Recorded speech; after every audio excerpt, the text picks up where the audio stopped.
Very good morning, friends. I, Sanjeev Singhal, Central Council Member, Chairman, Auditing and Assurance Standard Board, and Chairman, Sustainability Reporting Standard Board. We welcome you to the first webinar for this council term on the auditing subject. Today's subject is audit planning and execution and audit documentation and external confirmation. Currently, the statutory audits are going on and more than 50,000 bank branch audits are going on. So we thought it will be appropriate that we start a series of webinars on the various auditing aspects and the auditing standards. The importance of audit planning is known to all of us. It's said that well begun is half done. If we do the audit planning properly, if we map the areas which require a careful assessment, if we do the risk assessment and do our audit plan, that what are the areas which needs to be focused during the course of audit, what is the substantive control to be tested, what are the test of controls to be done, what are the sample sizes to be drawn, and which member of the team will be performing which aspects of audit, who is going to do vouching, who is going to observe stock verification, who is going to do the test of control, substantive test, analytical review, and then finally going up to the balance sheet and the profit and loss account and notes to the accounts. The importance of audit documentation is known to all of us. It is said that if it is not documented, it is considered not done. So please remember that we are documenting our work properly.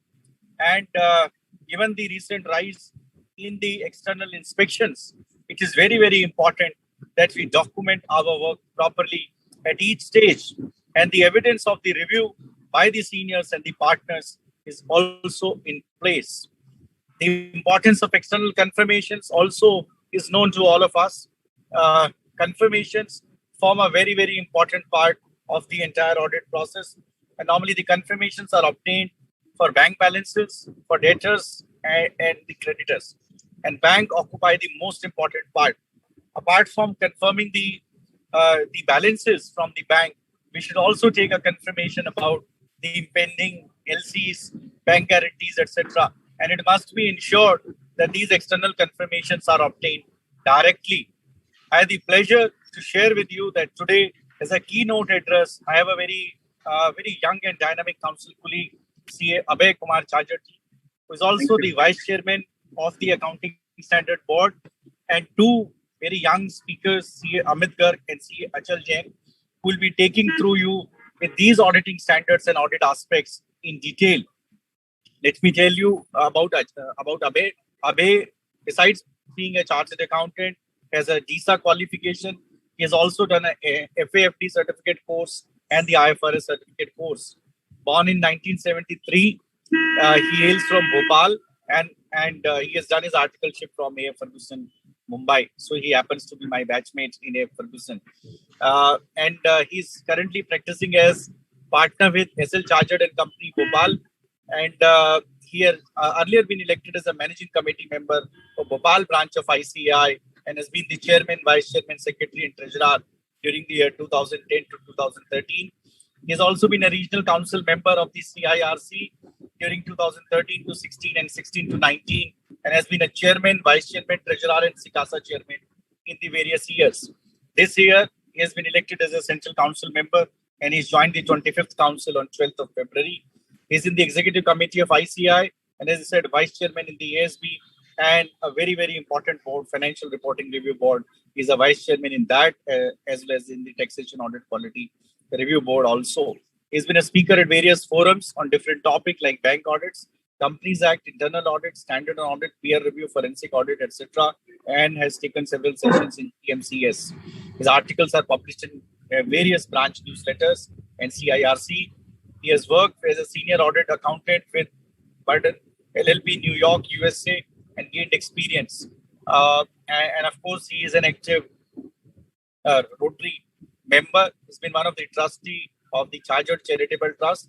He's a patron member of Jain International Trade Organization, a life member of Bhopal Management Association. He's a very, very active sports person as well. and has been a member of the Bhopal CA cricket team for last 1 decade and brought many laurels. I've worked with Abhay Bhai during almost these last 2 months. He's very proactive and working for the cause of the members in practice as well as industry. And I'm sure that the council will be really enriched by his presence in the council, and members will be benefited by his deliberations. We welcome you, Abhay Bhai, to the first program of this AASB, and we would request you to kindly deliver your keynote address. Thank you, and over to you.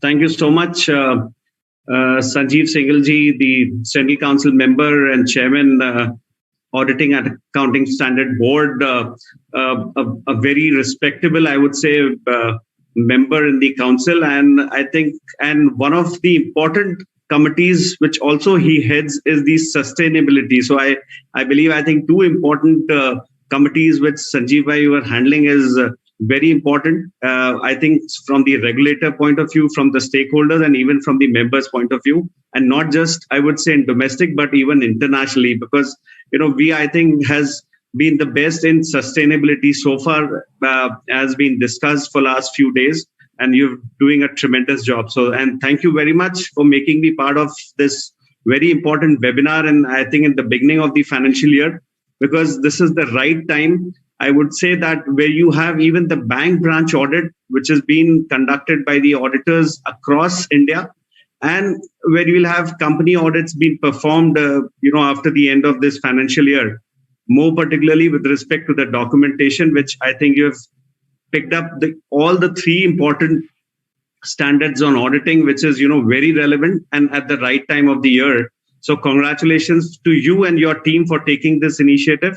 And of course, Vishal Bhai, the vice chairman, who's also, there and contributing very well in the committees which he has been allotted. So, and also the two very young dynamic speakers, it's a great opportunity to interact with young speakers because, the practical experience, the exposure they have in their field, it's a great opportunity for me to be here, Amit and Achal. So we'll be listening to them. And of course, like Sanjeev ji said, to begin with this webinar through virtual, and we've got more than 1,000 members participating. So big congratulations to AASB for taking this initiative. The topic which we have been discussing today is the audit planning, the audit documentation, and of course the external confirmation. So all these three essays are very important. We talk about audit planning, the essay 300. We talk about documentation, the essay 230. And we talk about external confirmations, essay 505. And I would not restrict just to these three essays because, when you talk about planning, even the essay 210, which talks about the engagement terms, where you'll have to, Sanjeev ji mentioned in his opening remarks that well began as half done. So it is so important that, the engagement terms are clearly defined. What is the scope as an auditor, which I have to perform during the audit, and what is the responsibility of the management. So the essay 210 again is so important, is part of the audit planning, and the quality control again, which have to be ensured during the audit procedures, which we'll be performing, obtaining, the documentation, the external confirmation. So, and even ensuring the quality during the course of audit. And third, I believe part of the audit planning could also be the materiality. That is something which we'll have to consider at the time of audit planning. So, for an audit planning, it is so important that what are the procedures to be performed? What is the client, the size of the business? You need to understand the knowledge of client's business. And, what are the statutory requirements which needs to be ensured during the course of audit? What would be the team, the engagement partner, the review partner, and would be the team size? All those have to be planned. What are the tests to be performed?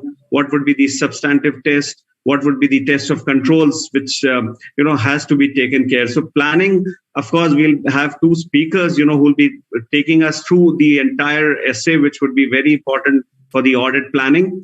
In terms of audit documentation, again, the evidences, if you've no essay 700, where we'll have to specifically comment upon our basis of opinion. If there is, if it's an unqualified or a qualified report which is issued. So when I talk about sufficient appropriate audit evidences, this is a documentation which has to be ensured to confirm whether it's a qualified or an unqualified opinion which has to be given in the audit report. So documentation, the evidences which needs to be obtained, confirmations again would be part of documentation when we send external confirmations to third parties, like already been shared, by Sanjeev ji. And the documentation as part of permanent file. What would be the documents have to be obtained and kept in permanent file? What would be kept as a working paper file? Now, if I talk about the current audits, the bank branch audit, now it is so important that to respond to the central statutory auditors, to the bankers, or even to the regulators, if there are any issue with respect to any account which is commented upon by the auditor. Now, if you don't have appropriate evidences, if you have not had proper communications with the branches, has not obtained audit documentation at the time of audit, I think that would be really difficult at that point of time to even respond to any issue which is raised in any particular advances when we had done the bank branch audit. When the regulator does the audit after, say, 6 months or 7 months after performance of the audit. So very important documentation. Even court of law, the documentation would be very key in terms of providing or producing the evidences. So this would also be taken up by our experts today. External confirmations, like said, that we have got issues in past, we don't follow a standard, practice or procedures, that what external confirmations, what is the format, whether, it's only the bankers where we have to obtain the external confirmations, it is debtors and creditors where we have to external confirmations taken, or even there are certain transactions with any other third party. I think even then the external confirmations needs to be obtained. So, but I would say that even, auditors face sometimes difficulty in taking the external confirmations. They are not received, or there are managements who are reluctant or even refuse, that we are unable to obtain. So what would be the course of action? Again, what has to be decided, whether to qualify the report, whether to obtain it in a different way, where, how it could be taken from the third parties. All, I'm sure the expert would also be covering in their deliberations when they do it. So these very important 3 essays which will be covered today. And I once again, congratulate Sanjeev ji and entire team for taking this initiatives. And very important speakers do we have, which they'll share their experiences. And I definitely, I have that feeling that this webinar would really be a successful webinar to start with in the financial year. And we'll have many more such webinars and essays which will be taking up during the course of coming months and this year. Thank you very much for the patient hearing and giving me this opportunity. Thank you. Thank you, Abhijit, for this very good keynote address. And I can share with you that currently 1,353 members have joined. And we have planned 10 webinars during this month on various auditing standards. So it will be our endeavor to cover almost more than 50% of the auditing standards through the webinar in this first month itself. So thank you so much for your insights. Now, friends, it's time to introduce our speaker, CA Achal Jain. Achal is a chartered accountant and a commerce graduate from the Delhi University. He's currently into practice with more than 15 years of post-qualification experience in assurance and advisory services. He has earlier worked in one of the very large firms in India. He has considerable experience in providing training to the clients on Ind AS, IFRS, US GAAP, and he is a very, very active member, closely associated with ICI. He's also worked in the publication for the Financial Reporting Review Board for the common errors in Ind AS. He has significant experience in assisting clients across industry sectors such as manufacturing, real estate, power, construction, services, software, media, and trading. So thanks, Achal, for joining this morning. And as I introduced Amit, right now 1,536 members have joined. Amit is a chartered accountant partner in RNBP and Company. He is the audit and assurance head of his firm. He has 17 plus years of professional experience in this field and is known for his technical expertise, combined with business acumen and the pragmatic approach. He has worked with one of the large firms in India for more than a decade and he has extensive experience in IFRS, Ind AS, IGAP, special audits, IFRS transactions, ICFR, SOX testing, business process reengineering, tax audits, capital market transactions, and due diligence. He's also a technical reviewer with the FRRB of ICI and is a faculty member of the IFRS and the Ind AS certificate course conducted by the Institute. He's been a member of the group constituted for quality enhancement of study material of subject financial reporting at CA inter and final level and is a corporate trainer on Ind AS and IFRS. I welcome both of you. I welcome Amit to this program and would now request Achal to kindly proceed with this deliberation.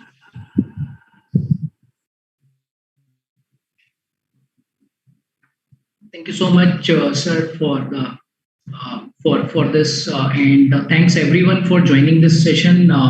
As just mentioned by both Sanjeev sir and Abhay sir, this is a very important topic in the context of current scenario, considering that the bank audits are in process and the company audits are also already started, and some of them are yet to be started.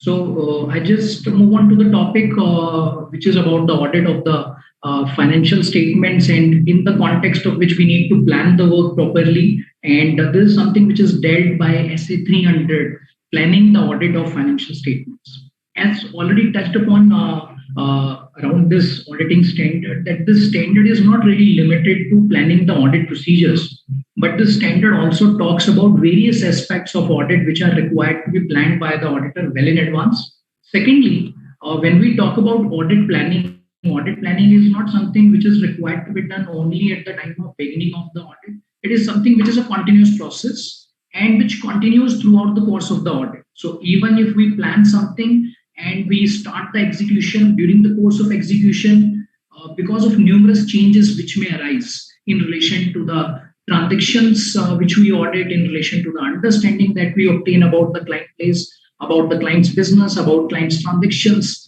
there are a lot of aspects related to audit planning which is then required to be just redone by the auditor, and basis which another set of audit procedures, or you can say the revised set of audit procedures, may also be required to be then implemented.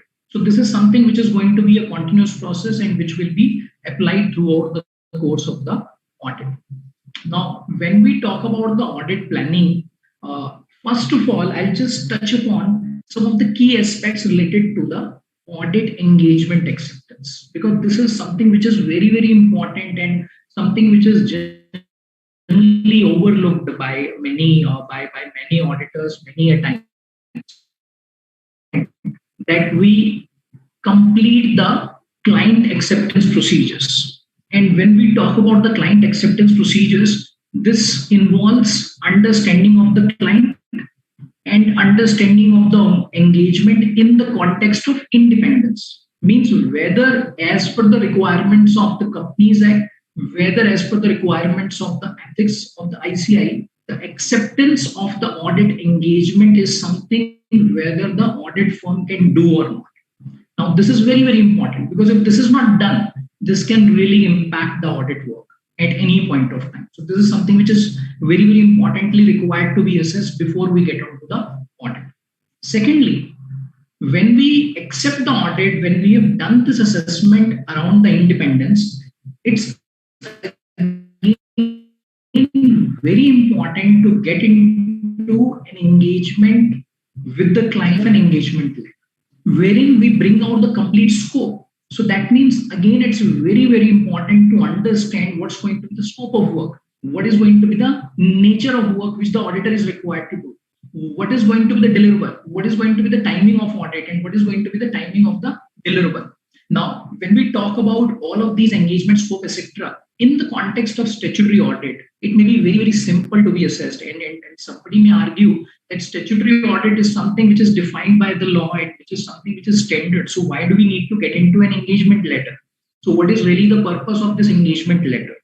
So therein we need to understand that, like any other project, audit is also a project wherein two parties are getting engaged. One is, of course, the management of the entity for which the audit is going to be done by the auditor, and second is, of course, the auditor. Now, for any set of work which is required to be executed, we always enter into an agreement.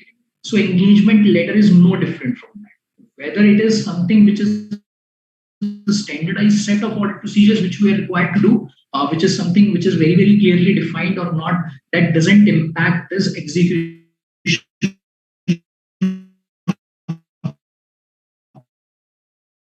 Letter brings out clearly in what is going to be the roles and responsibilities of the management, what is going to be the role and responsibility of the auditor. Now, just to give you a very simple, management will have an understanding that the auditor will be provided just a trial balance. After the trial balance, the preparation of the financial statements is something which the auditor is supposed to do, which may not be correct and which is not something which is permissible also. But if this is very well defined and which is very well clearly agreed, and if that will be in writing, then this will not lead to any sort of problem at later point of time. So that's why for each and every type of activity which is required to be done during the course of our audit or during the course of this execution of audit, it's very important that before we start the work, we have this engagement letter in place. Now, as around this engagement letter, again, what has been observed is that even though client and the auditor, or I would say the entity and the auditor, will have an engagement letter, but this is not something which is signed, or this is something which is signed when the audit work is started, which is again not appropriate. Like any other work, terms of the work, terms of the agreement have to be finalized before starting the work. So in similar manner, before we start the engagement letter should be duly executed. When we say duly executed, means it should be signed and agreed by both the parties. And only then this set of audit procedures has to start. Now, once we are done with this engagement acceptance, which is in the form of checking the independence and which is in the form of then agreeing the terms, etc., with the help of an engagement letter with the client, next important aspect which is required to be covered happens to be around the quality control. Now, which is again then driven by another set of auditing standard, SA 220. Now, what is quality control? I'll just briefly touch upon some of the aspects related to quality control.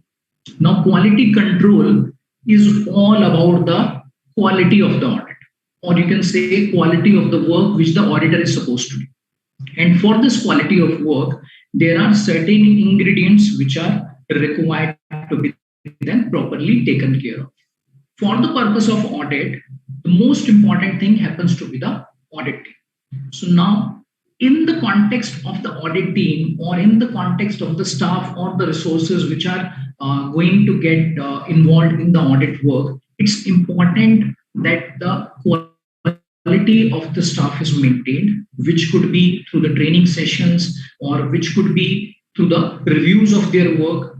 So wherein the role and responsibility of the audit team members is clearly laid out, and it is also properly assessed as to whether the staff which is required to be involved for this audit work, whether that is appropriately trained or not. Further, it becomes very important to have a system of vision in place. Now, what does it mean? It means the team which is there on the ground.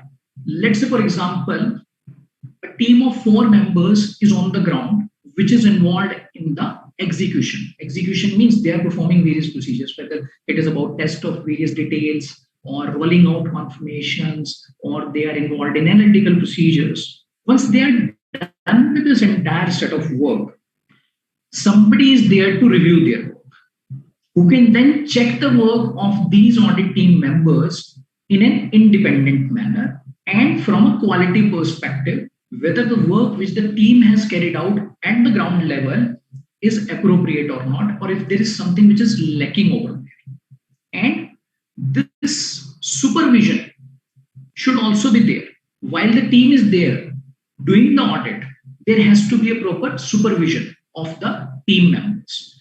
There has to be a proper guidance of the team members in relation to various areas that they are going to be audited.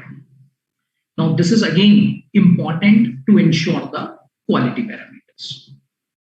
Over and above that, there should also be a proper mechanism.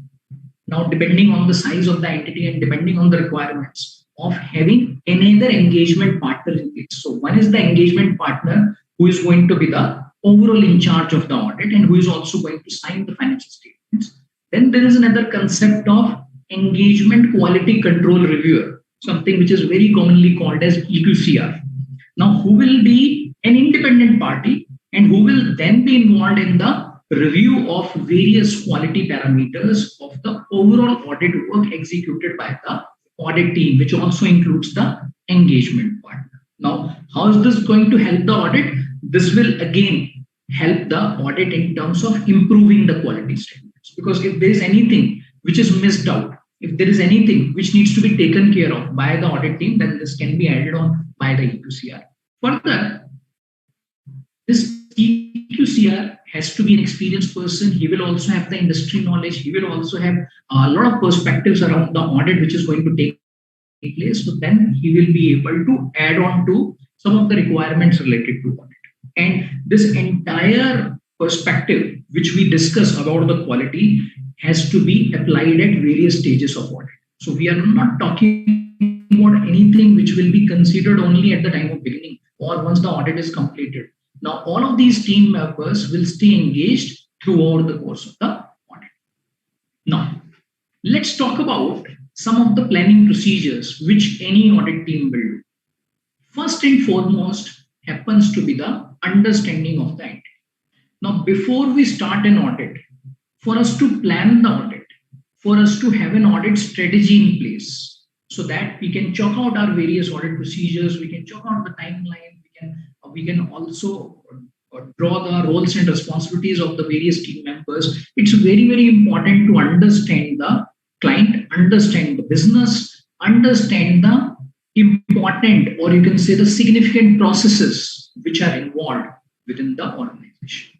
Because only when we obtain the understanding about the entity, understanding about the organization, we will get to know as to what is important, what is significant, and what is comparatively not so significant. Because accordingly, we can then allocate the areas. We can assign the areas which are considered significant to more experienced persons within the team.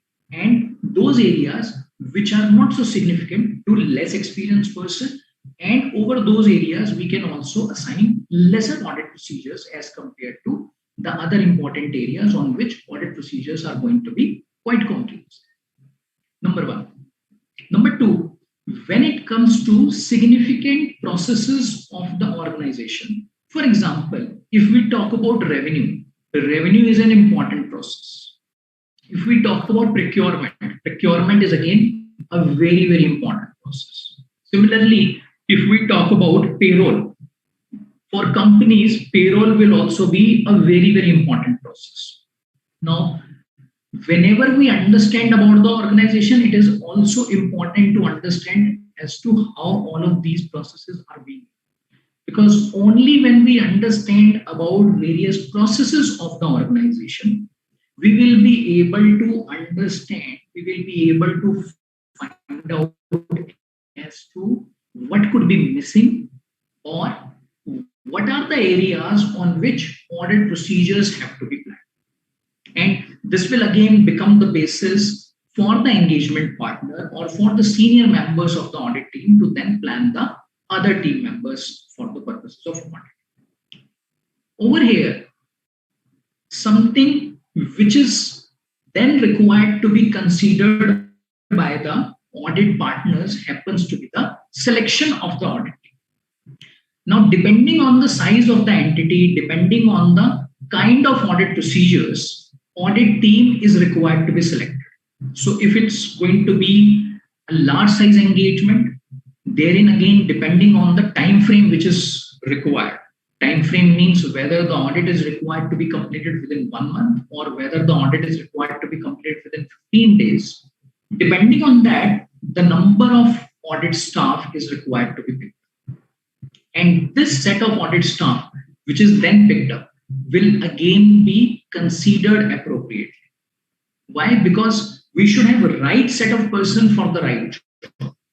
So if we have team members who have got industry experience means they have got the industry experience for which the audit is required to take place. Or if we have the same set of persons who have audited this particular entity in the previous year, then we can have the repetition of these staff members, depending on, of course, their availability and depending on, again, considering the independence of all of these team members. Once we have the team members in place, which is going to be the audit staff, another aspect which is required to be considered is the involvement of some other experts of the audit, or you can say some experts who are going to help the audit team. For example, if let's suppose client has got some sophisticated systems, and these days any other client, whether we talk about medium-sized companies or large-sized companies, they will have IT systems which are quite sophisticated, wherein the involvement of IT experts is inevitable. So therein we need to assess the requirement of IT experts. And we also need to assess as to what is going to be their requirement and for what time frame and on what areas. Now this is possible only we have complete understanding of the processes of the organization, which can be understood of previous year working papers, previous year files, if this is a continuing audit. If this is not really a continuing audit, if this is a first time audit, then of course, this is one part which will require inquiries from the management and detailed discussions, detailed understanding of the processes once we are at the client phase, once we have discussions with the client team members, and basis which we can then pick up these processes. Similarly, we may require some other experts for helping the audit team. For example, let's suppose client has got some inventory which is not in the normal course and which is a bit technical in nature when it comes to the physical verification of inventory. And we understand that the physical verification of inventory has to be carried out by the audit team at least once during the year, and of course as at the end of the year. Now, because this is an inventory which is going to be technical in nature and wherein the audit team may not be the appropriate persons for doing the physical verification themselves, therein they may also require some outside experts who are then going to become the part of this engagement team, and they will assist the engagement team, assist the audit team for the purposes of carrying out physical verification of inventory. Yeah. Similarly, when it comes to some of the contracts, now considering the today's scenario, wherein most of the organizations are on Ind AS, fair valuation is something which is significantly involved. And considering various contracts, considering various instruments which the client may be involved into, they may also require some experts who is going to or who are going to help the audit team in terms of review of the fair valuation of those instruments, of all those contracts which may have been carried out by the management of the entity and which has then been recorded in the financial statements. So now this is again something which is possible only when we understand the organization, understand its processes, understand its contracts, and all of these things will then help the auditor, will then help the audit team to decide some other team members who are going to help them during the course of their audit. And this assessment is very, very important, because if this assessment is not done at the beginning of the audit, then during the course of the audit team will have to struggle. Audit team will find it very, very difficult to review all of these areas, and it may become difficult for the audit team to plan all of these 10 members or some of these experts at later point of time, and this can impact the timing of the delivery by the audit team. So that's why this is another set of audit procedure in terms of the audit planning, which is very important on the part of the audit. Next aspect, during the course of the planning happens to be the stages of the audit. Currently, some of these discussions that we have had were in the context wherein we are thinking about the financial year end, and then we are carrying out the. But generally, this is not something you'll observe in most of the cases. In most of the cases, management would want this audit to be completed ASAP. And these days, if you look at some of the organizations, they will come up with their audited set of financial statements during the month of April itself. And for that to be possible, it is very important that audit is carried out in stages. And this audit of full financial year is not really left to the doing the audit in one go. So that's why whenever it comes to the audit wherein the timing is of such importance and the timing is too short, therein it becomes important for the auditor to plan its audit in stages. For example, auditor may plan that the audit will be carried out in two stages. One, wherein the auditor will complete the work from, say, for example, April to December. And then for next 2 months, auditor will complete the work for January and February and March. And for the March period, auditor will complete the work in April. Now, for this to be done, audit will be carried out in stages.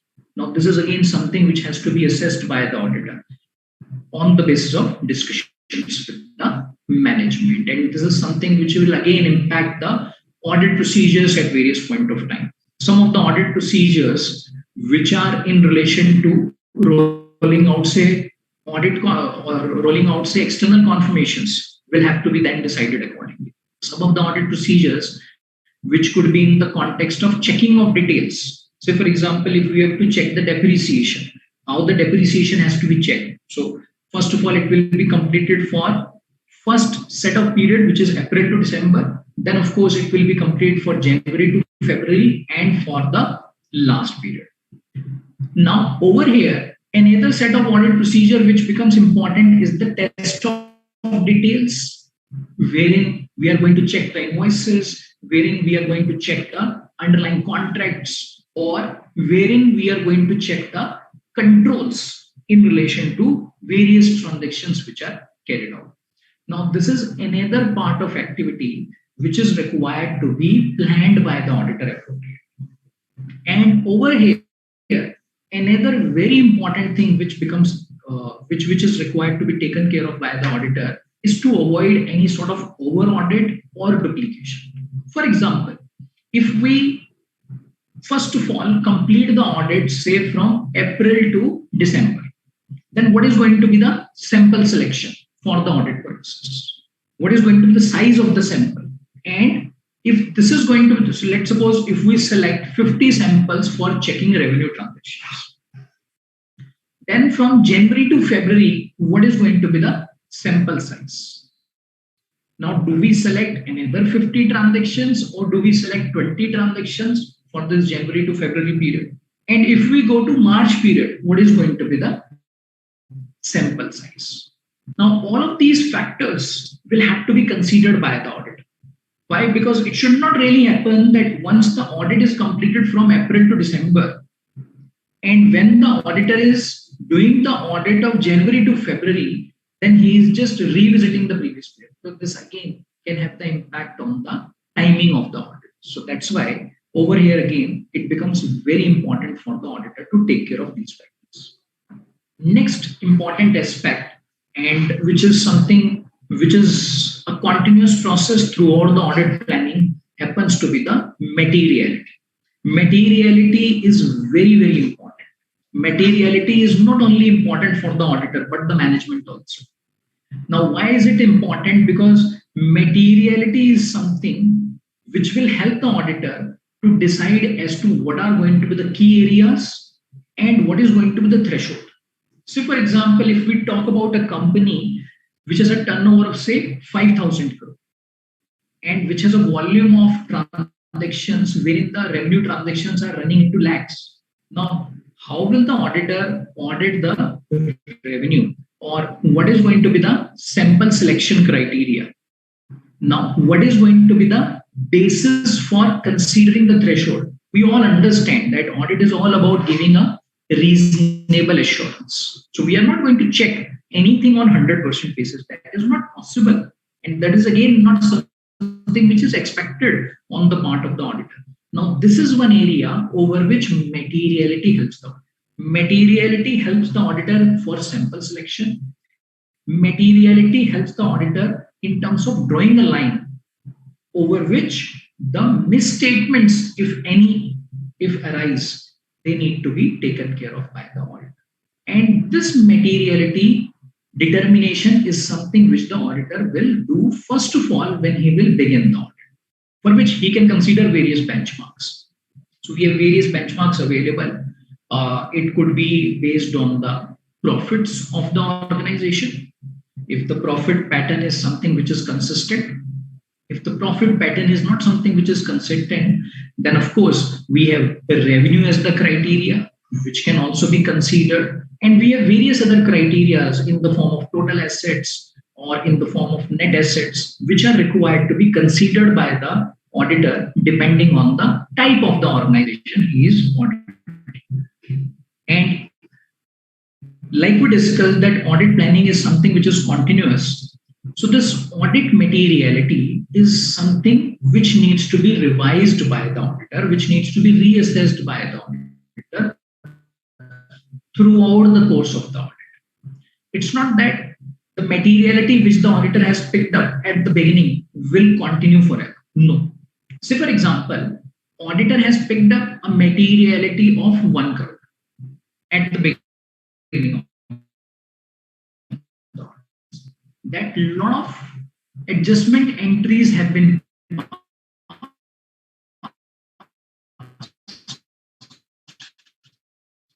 has gone down significantly, and profit was considered as the benchmark for picking up the material.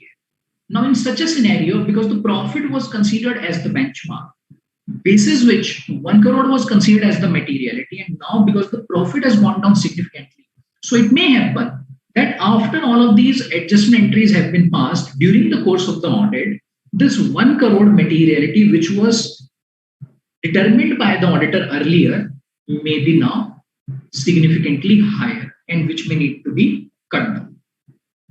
And if this is required to be cut down, auditor needs to cut it. And this can be vice versa also. And this is something which will have an impact on the conclusions of the auditor, and which will eventually have an impact on the opinion of the auditor. So that's why this reassessment should be done by the auditor at appropriate stage to ensure that the conclusions which the auditor will take at the end of the audit is done in an appropriate manner. Another important set of procedure which the auditor is required to do, and basis which auditor will be able to plan his audit procedures, happens to be an analytical. Generally, what we consider is we will just pick up a trial balance or a draft set of financial statements, and we'll just look at some of these areas that these are important and these are not so important, and basis which audit work will start, which is not bad to be done, which is definitely one of the ways through which we will understand the transactions of the organization. But another important procedure happens to be analytical review. Now, what do you mean by analytical review? Analytical review, for example, we can say, pick up a draft set of financial statements at the beginning of the audit, because management will have a draft set of financial statements. Even if the financial statements, let's suppose, are not ready by then, a draft set of trial balance will always be available. Now, this trial balance or the numbers for the current year can always be compared with the previous year. So we can do a comparative of current year with the previous year, which will help us to understand what all significant changes have arisen during the year. Whether the revenue has increased significantly, whether the expenses have increased significantly, whether there's been a constant or significant decline in the interest cost during the year, whether the company has done significant capitalization during the year, whether the company has repaid a significant amount of loan during the year. This will give us insights about some of the important transactions which the management would have carried out during the year. And this will again become the basis for the auditor to decide focus areas during the course of it. Say, for example, if the revenue has increased by 25%, auditor can then have the industry understanding, and auditor will definitely would have done that, and auditor would know as to how the industry has really performed during the year. If the increase of the entity in terms of its revenue of 25% is in line with the industry, then this looks okay, this looks reasonable. But let's suppose if the auditor says during the year industry is showing an increase, or as per the industry the increase should only be around 5%, but this particular entity has shown an increase in revenue by 25%, then this is something which will become important for the auditor to focus. We are not saying over here that this increase is wrong. This may be appropriate. Management may have carried out significant transactions during the year basis their understanding with their customers, which is possible. But this is something which is important for the auditors to take care and focus on. So this preliminary set of analytical procedures will also be helping the auditor in terms of deciding the audit procedure and in also deciding the focus areas for the purpose of their audit. Another very important area which the auditors require to take care during the course of planning stage happens to be the prior year's audit files. If this is a continuing audit. If this is a continuing audit, in the previous year, definitely some observations would have been there. Some observations would have been significant. Some observations would have also gone to those charged with governance, would have been discussed with the audit committee, would have been discussed with the board of directors. And some of those observations would have been addressed by the auditor by giving the opinion which the auditor decided in the previous year. Now, in the current year, it becomes important for the audit team to understand all of these matters because these were important.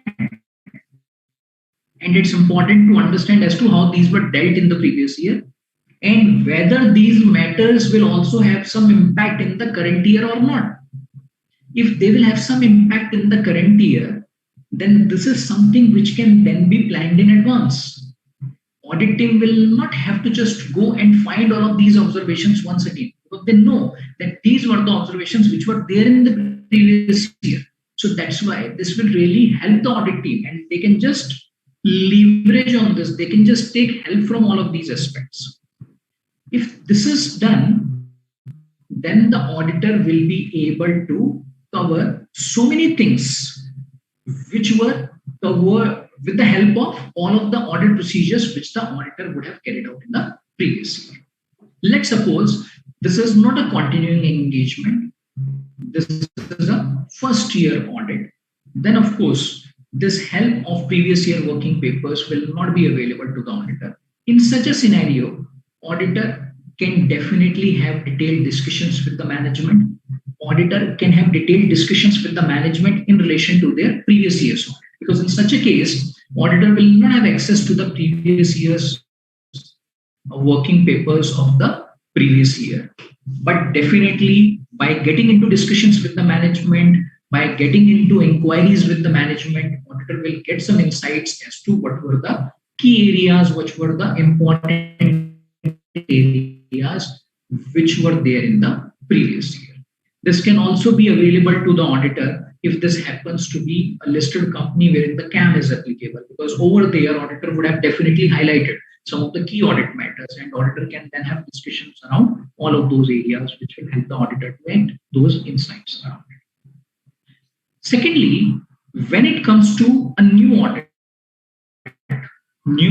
means the audit which is going to be carried out by the audit team for the first time. Therein, The audit of opening balances also becomes important, something which the current year's audit team will also have to do. So that's why in such a scenario, it's not going to be only the audit of current year's transactions or audit of closing balances of current year that the audit team will do. They will also have to perform some set of audit procedures on the opening balances as well.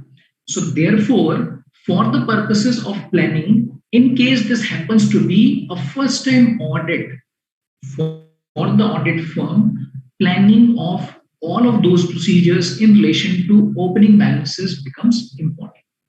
And over there again, auditor will apply all sort of considerations like areas, whether it comes to the significant processes which are going to impact the trend, consider in relation to the opening balances could be about certain factors which could be in relation to the continuing balances. So for example, auditor can see there are certain closing balances which were also there in the opening balances, or there are certain transactions which have been carried out in the current year and which were also there in the previous year. So auditor can just get into discussions with the management and can then apply the audit procedures and the extent of the audit procedures in relation to all of these areas. Next consideration, which is again very important and which will have an impact on all of these things that we have discussed so far, is going to be the size of the entity. Now, if we talk about large size or medium size entities, definitely there are going to be a lot of audit procedures which are going to be applied on them, wherein the team size is also generally going to be a significant number of team members. But there are certain specific considerations which are required to be considered for small size entities. Because for a small size entity, generally you will not require a team size which is too big. So you will not generally require a team of 4 to 5 members. Generally a team of say 1 or 2 members will be good enough, along with the engagement partner. So that's why it's important to understand what are the important areas in case of that small size entities, and what is going to be the time frame, and what is going to be the role and responsibility of the team members in relation to that particular entity. Now, when it comes to the role and responsibility, effectively what we see is that if the team members are only 1 or 2, then effectively they will end up doing all the, they will be carrying out all the procedures on their own, which will then be reviewed by the senior member on the team, say the senior manager or the director on the team, and which will then eventually be reviewed by the engagement partner. But this is again something which will have to be appropriately assessed at the time of the beginning of the audit. But whether it comes to a small size entity or say large size entity, certain considerations like we discussed about understanding the scope, understanding the environment, understanding the industry, understanding the business, understanding the processes, all of those are required to be applied, including the materiality. Generally, what do we see that when it comes to a small size entity, we don't really go by the materiality criteria. What do we do? Even if there are small transactions, even if there are small differences, there is a mindset that these entries should be passed by, which they should be passed by the management, which is not appropriate. Like we understand that it's all about reasonable assurance when it comes to the audit delivery, and we need to ensure that there is no material misstatements when it comes to the audit opinion. Therefore, even if it's a small entity, for the small entity, we need to ensure that the materiality is in place. Because depending on the materiality, we will be able to chop out our audit procedures, and there again, we'll be able to define the threshold. And any materiality, if there is any misstatement or any error, if that is below materiality, or if say that is of a minuscule value, that can easily be ignored by the auditor.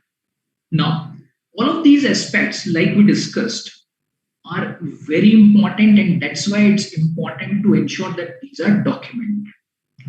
Documentation is not something which is limited to execution of the audit procedure. Say, for example, if we go and check the invoice, if we go and check the working of, say, financial instruments, if we go and check the actuarial valuation, we will document it. If we give the conclusion, if we give the final opinion, we will document it. That is important. But all of these planning procedures, all of these understandings that we obtain, all of the inquiries that we make from the management, these are very, very importantly required to be documented. Because without the documentation, the work is not really something which is known to anyone. And some of these things can be easily documented, which can then become very helpful for the team members also. Because if we document it properly, then the team members can have access to it any point of time. We can also give this in the form of a checklist, or give this in the form of an audit program, wherein all of these aspects that we would have considered at the time of audit planning will be available to the team members. They can access that at any point of time, and this will really help them during the course of their audit. So this documentation is something which is again important, not only for the audit execution, but also for the audit planning.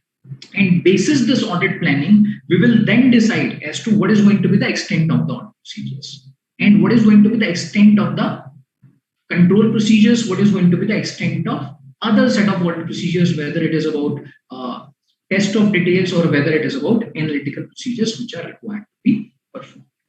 Yeah.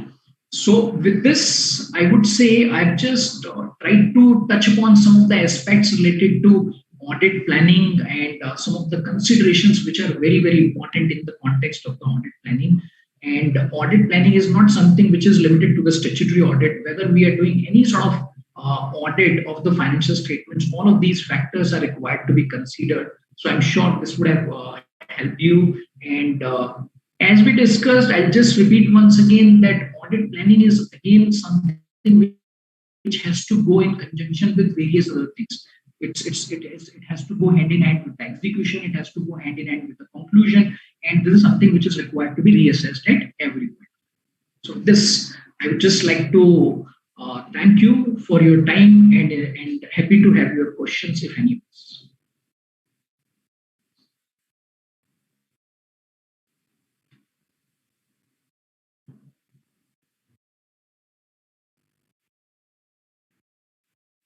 Mr. Anil. Hello, thank you, sir. Hello. Can you hear me, sir? Thank you, Mr. Anil. Can you hear me, sir? Yeah, I can hear you. Sir. Thank you, Mr. Anil. Thank you so much, sir. It was wonderful deliberation, and we have gained a lot through your deliberation, and the way we have gained through your deliberation from the planning to the execution, how to start and how to execute the audit. And this is very important these days because everyone is busy in the one of the audit or another audit, and bank audits are going on. And thank you so much from the core of my heart, and on behalf of AASB of ICI, I extend my heartiest thanks for sparing your valuable time. Thank you so much, sir. Thank you so much. And once again, for sparing your valuable time and acceding to our request on a very short notice. Thank you so much, sir. Thank you so much, sir. Thanks. Sir. Thank you so much, sir. Thank you. And we are having with us another co-speaker for today's session, Amit Garg ji. On behalf of AASB of ICI, Amit ji, I extend my warm welcome to you. Amit ji, can you hear me? Yes, yes, Anil ji. Thank you so much. Sunil ji, can you hear me? Hello. Yes. Amit ji, you are audible. So our next technical session is audit documentation and external confirmations. So in order to tackle this, we are already having with us Amit Garg ji. So without wasting much more time, may I request Amit ji to please deliberate on these two topics and enlighten all our members. Over to Amit ji, please. Thank you so much, Anil ji. And as everyone said, that this is a right time to discuss these topics, as bank audits are going on. Even other than bank audits, a lot of listed companies audits have already started, and they are in the process. And before I move on, Anil ji, I just need one confirmation whether my PPT is visible to you. Yes, sir. Yes, sir. One slide is visible, please. Thank you. Thank you so much. So, be it a bank audit, be it a listed company audit, so we are going to discuss audit documentation. And SA 230 talks about audit documentation. It's very small word, audit documentation, but when you come to the ground, it is really very, very lengthy, and it's not, but I will say it easy. But if you develop some discipline in your audit, then it will be very, very easy, right? So start with this quote: the skills of an accountant can always be ascertained by an inspection of his working papers, because the team which is auditing on the ground is not always available when the audit files are reviewed by the external authorities. And I hope you are updated regarding recent developments which has taken place in last 1 week or 10 days. There is an amendment in CA Act for Post and Work Accountants and Company Secretary. Certain amendments has been made, and on 30th March, that has been passed by Lok Sabha, and on 4th April, that has been passed by Rajya Sabha, and it is going to be impacted. All chartered accountants are going to be impacted by that, by the way they are being, inspected and being commented upon, or when the cases goes to the disciplinary committee. But definitely I will touch base that, because it is important as we are talking about audit documentation, but this will link to that level what the amendments has been made in the C Amendment Act recently. So coming back to audit documentation. So audit documentation is nothing but what is the real definition? Audit documentation is the record of audit procedures performed, relevant audit evidences obtained, and conclusions the auditor reached. Sometimes these are called working papers or work papers. This is the same thing.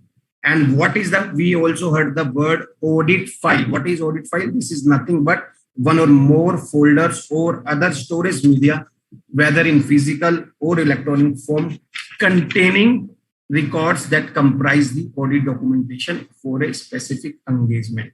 Why we prepare audit work papers? To save our life. They save our lives. That is number one. And why we need to follow standards on auditing? Is it mandatory? Yes, it is mandatory.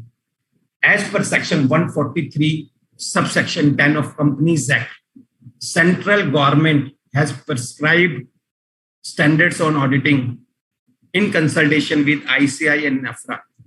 And that is part of Companies Act 2013.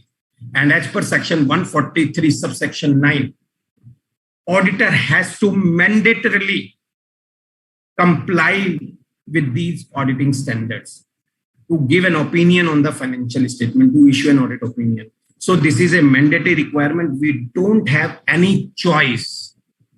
This has to be done. Whether your life is saved or not, but has to be done. First thing, please keep in mind, you have to comply by this. And recently, various observations has been given by NAFRA or various regulatory bodies, whether it is Quality Review Board, Peer Review Board, or FRRB of the Institute. Lot of observations has been issued in public domain regarding documentation, regarding lack of audit documentation when they have reviewed the files of the auditors. And some of the observations, very, very particular, the auditor, NAFRA observation, the auditor is required to prepare audit documentation that is sufficient to enable an experienced auditor. We will discuss who is an experienced auditor. Experienced auditor having no previous connection with the audit to understand the nature, timing, and extent of the audit procedures performed to comply with the SA and applicable legal and regulatory requirements. So basically, you should prepare your documentation in such a way that an independent person, that we are using the word experienced auditor, meaning thereby they have the knowledge of auditing standards, they have the knowledge of the industry in which the company is operating, they have fair idea of this accounting framework. If that person independently reviews your files, he should be in a position to reach on the same conclusion where you have reached. This is, in nutshell, is the result of this definition. And NAFRA has said that these things are lacking in the audit documentations when they review the files. And largely, you all are aware, Satyam and ILFS, detailed review has been done, and a detailed report has been issued by the NAFRA, and that is available in the public domain. Anyone can search in the Google and read, and this is worth reading. Those reports, you will come to know exactly what you have to document in your work papers. And certain other points which was missing in the documentation, which was raised again by NAFRA, the time recording by the auditor, means engagement partner, and the members of the engagement team is mandatory under para 9 of SA 230, which requires the auditor to record nature, timing, and extent. What do you mean by nature, timing, and extent? Nature. What are the nature of procedures which you are going to perform? For example, are you going to have a direct confirmation, or you are going to have an indirect confirmation? Indirect confirmation, you can take it from client. Direct confirmation from third party. Nature, are you going to perform test of controls, or are you going to perform substantive audit procedures? So this is nature. What kind of procedures you are going to perform, like observation, like inquiry, like re-performance of the procedures. So there are various kind of procedures. So you have to write in your work paper, in your Excel sheet, or in your Word file, wherever you are documenting the work, you have to write what kind of procedures you have actually performed to get the comfort on that figure of the balance sheet which you are auditing. Timing. What do you mean by timing? Timing means audit can be performed at an interim date or at an year end. So, like we are talking about listed companies, there are large listed companies which publish their results, which publish their balance sheet, even within April also. How this is possible? Millions of transactions are happening. Is it possible for an auditor, if the auditor goes at the year end, to audit everything? No, generally no. So interim, you can perform interim audit also. You can go in mid of the year. Means you can go in January, you can go in September, wherever. It depends on the nature of transaction and the way you want to plan your audit. So you can perform interim audit.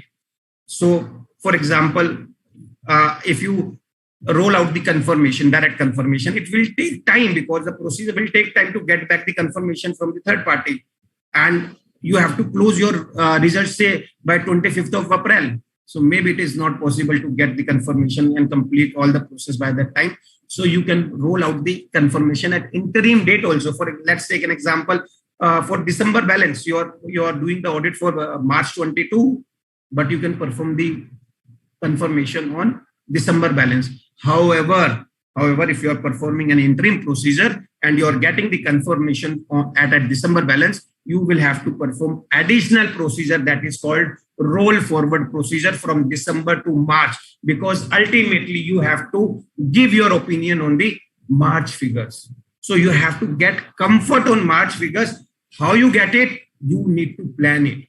As Achal also discussed about the strategy and planning. So you have to plan your audit, how you are going to get comfort on the March year-end figures. So, but definitely you can perform interim procedure. That is something timing word indicate here, when you are performing that procedure at the year-end or at the interim date. Extent. What do you mean by extent? Very important.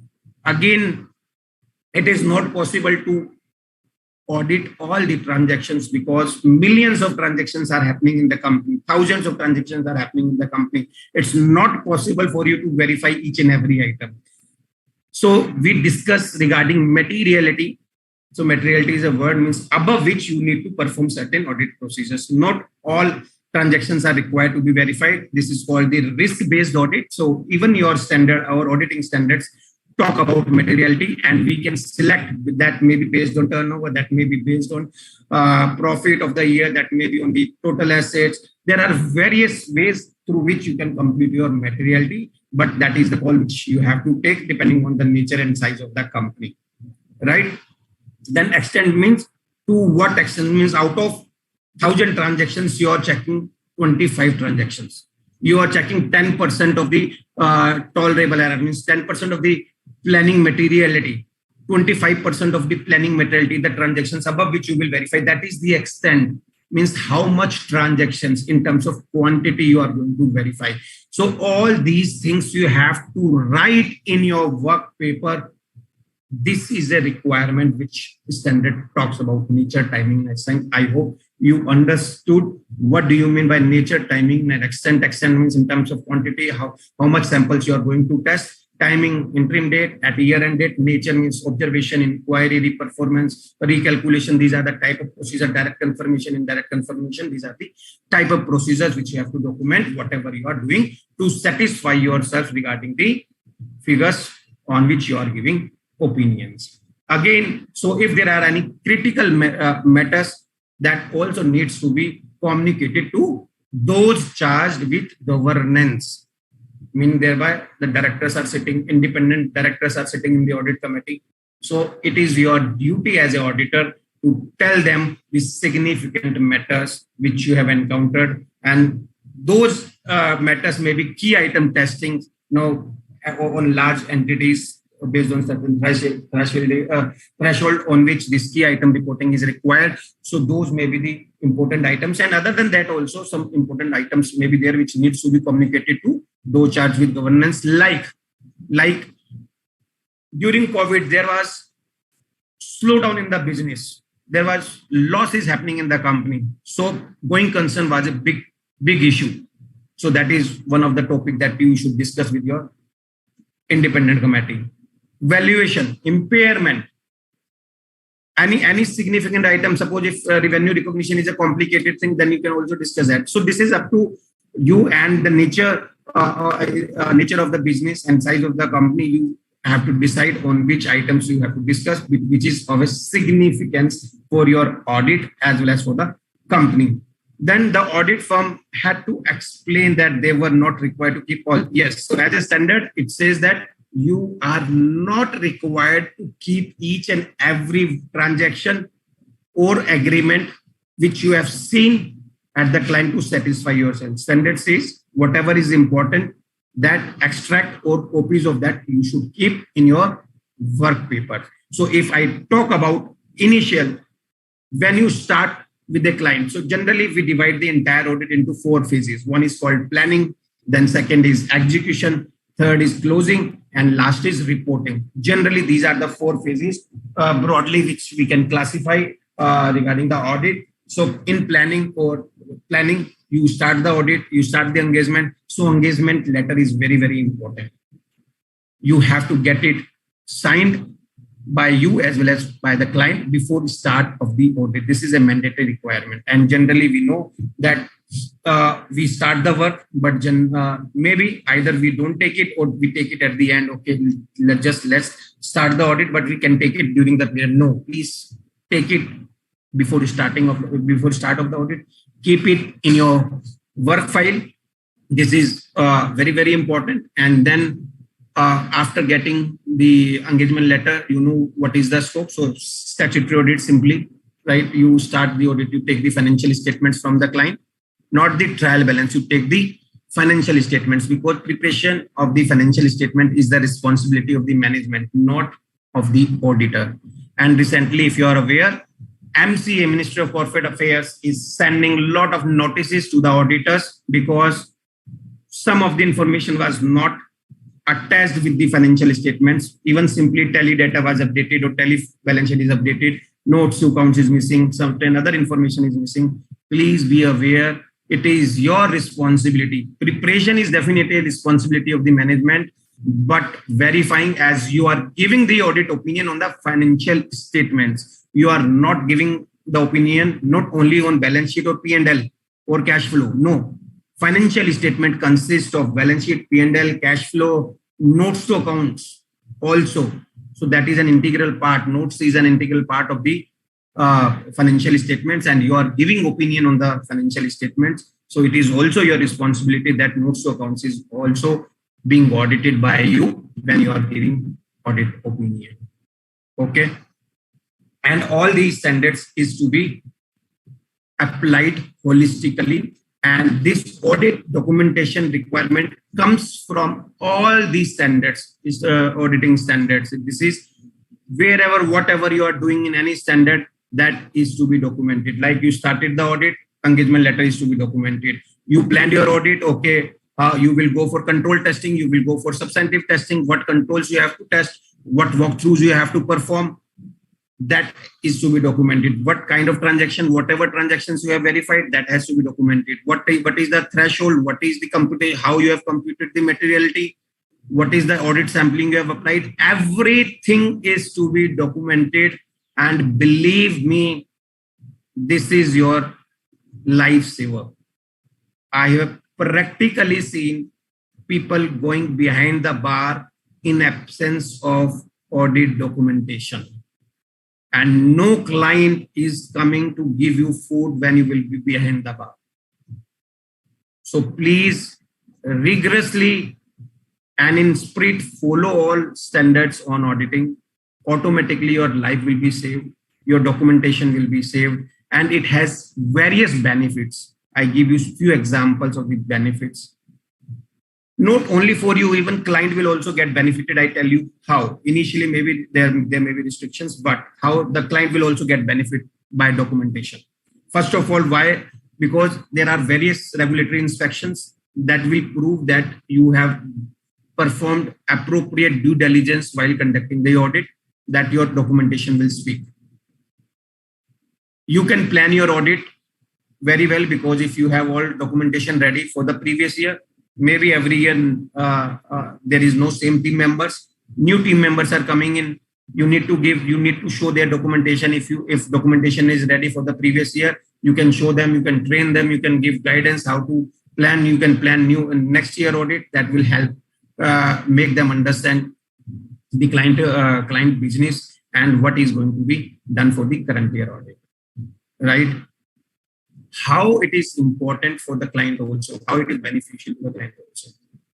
I have practically experienced that, but even there are litigations happening, either with maybe sometimes client get notices from income tax, GST department, and there is no robust system at that place. They don't get the documents for that, but because that notices comes after 3 years, 4 years, 5 years. So if you have a very good documentation, client come to you, say, boss, you prepare very good documentation, can you share your working papers? But definitely it's not mandatory that you can share. It's up to you, because this document, this work papers is your property, is auditor's property. You have to decide whether you have to share and to what extent. But I told you, even the client is also getting benefited. So you can debate with the client. There are a lot of hindrance in getting the all papers from the client, but please don't compromise there. Otherwise it is going to be very, very difficult. Now I am again correlating with which I started with C Amendment Act. Now there are various cases going against the auditors, wherein allegations has been levied that the auditors have not complied with auditing standards, they have not complied with accounting standards or Ind AS. So various cases are going against the companies, and now there is a reconstitution of the disciplinary committee, and cases may go against the auditors in absence of audit documentation. So from that point of view, again, it is going to be more important now onwards. Earlier it was also important, but now there will be huge repercussions on you, because mechanism is going to change to decide on the auditor's fate now, right? So what exactly you have to document, I will show you a format also. We will not discuss only theory. This is to be done because this is a six-page auditing standard. You can go, it is available on Institute's website. Go and read it, very easy. But exactly what you have to document, that I will show you.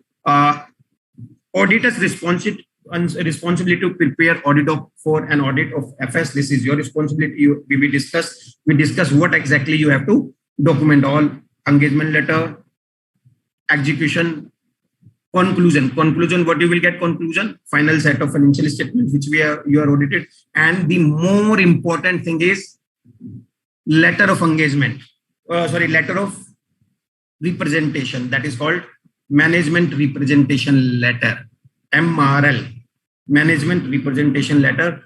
There are various things because transactions are being conducted by the management. You are just auditing, and there are various instances where you are relying on the management explanation also. So please don't take the verbal information or orally discuss the things. Get it documented, document it in the management representation letter. Whatever management is saying, whatever documents has been provided, write it in the management representation letter.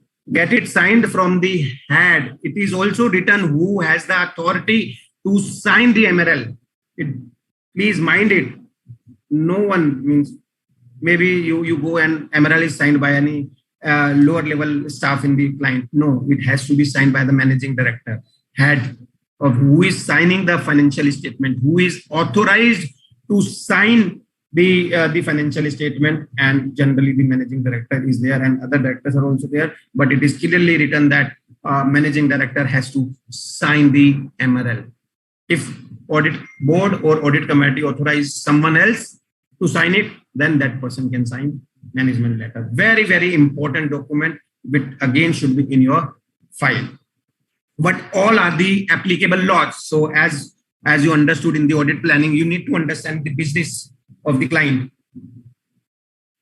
Well, what all acts are applicable to the client? So that is called understanding the business. How funding is to be done? Who all are the stakeholders in the company? What are the risks in the company? How those risks are mitigated by the management? So these all things will come when you will understand the business, right? Let me now show you one documentation, how exactly the documentation should be done. Let me share that.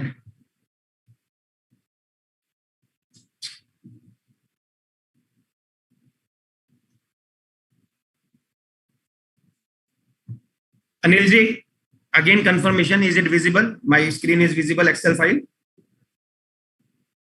Yes, sir, it is visible, sir.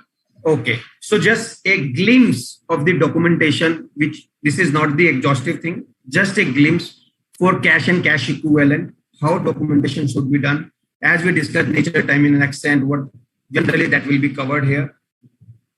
So scope and work done, exactly what you have done on this, you have to write here. Maybe you have spent nights while doing the audit. You have spent a lot of time, you deputed very good team to conduct the audit, but whatever work has been done by you or your team, if that is not coming on the paper, it means you have done nothing, simply. So obtain a list of a bank account, whether it is debit balance or credit balance, trace the balance as per the books of accounts to general ledger, circularized all the bank balances for the period ended days, further obtain the confirmation for all bank balances with the banks. Means this is direct bank confirmation. This is, we have written that we will circularize the balance confirmation to the banks. Obtain bank reconciliation for all banks. Perform the cutoff. Cutoff means at year-end transactions that you can decide, means 2 days, 5 days, or nature of the business. Obtain cash certificate, because there may be some cash also. Obtain that certificate also. Review cash book during the year for any large or unusual items and followed up with the client as necessary. Trace the FD. If you see, largely the past form is written, traced, obtained. I'm not saying we will do. We are saying we have done. This is work done. Obtained, reviewed, performed. We have done it. So whatever you have done it, you have to write it. So trace the FDs with the underlying documents. And definitely you can trace it directly when you get the confirmation. Even for FD, you have to get the confirmation from the bank. Perform negative cash analysis for accounts if there is any. Obtain the complete list of FDs. compared cash and bank balances with prior years, means opening balance you have to verify. Verified the list of bank guarantees and list of LCs in the company from bank confirmations. Verified the value of foreign currency held on the basis of RBI rate. So means you may have a foreign currency balance also. If you are doing export, you may have a foreign currency. Then but you have to prepare your accounts, for example, in India, then you have to prepare your accounts as in INR because your functional currency is in INR. So you have to convert your foreign currency into INR using the rates. So generally we have used RBI rates. So that RBI screenshot, whatever rate you have used, that should also be there. So this is the kind of documentation. This is just few procedures, but list may go on. Whatever work you have done, you have to write like this. So I'm saying we have done this work. After doing this work, I am also giving my conclusion, what I achieved. I am saying by performing all these procedures, the account is fairly stated, means whatever balance is coming in the financial statement, that is all right. And who performed this work? Again, in a mandatory requirement in SA 230, who performed the work, and when that work was completed, that should also come in the documentation. And again, so performed by Nitin Gupta, and date is June 1621. And who reviewed this work? Amit Garg reviewed this work. When? On June 21, Amit Garg reviewed this work, which was performed by Nitin Gupta. And these are the balances, just a snapshot, current year figures, previous year figures, variance. And Achal, if you remember, Achal also discussed analytical review. What is analytical review? This is analytical review, means what is the change with the previous year, or maybe how much change with respect to sales. That is called same time analysis. So analysis can be made in various forms: time and trend analysis, comparison with previous year, ratio analysis. This is all called analytical. And in this absolute amount, this has changed, and this is the percentage. Percentage is variance divided by previous year. This is the percent. 346% has increased compared to previous year, and this is a huge increase. Why? You should know the reason. You should know the reason. Go to the management. Please ask why this is why your current account balance has increased drastically. So reason is also their closing balance has increased pursuant to the higher recovery from the customers, and also due to increase in sales as compared to the previous year. So, and again, your export foreign currency balance has increased, and additional export sales made as compared to previous year. So your foreign currency balance has also increased. These are the reasons which we have noted. And in absolute means there is only 4%, so not much variance. So this is what we have written. Again, now if you go back, this is just a first sheet. This is called a lead sheet.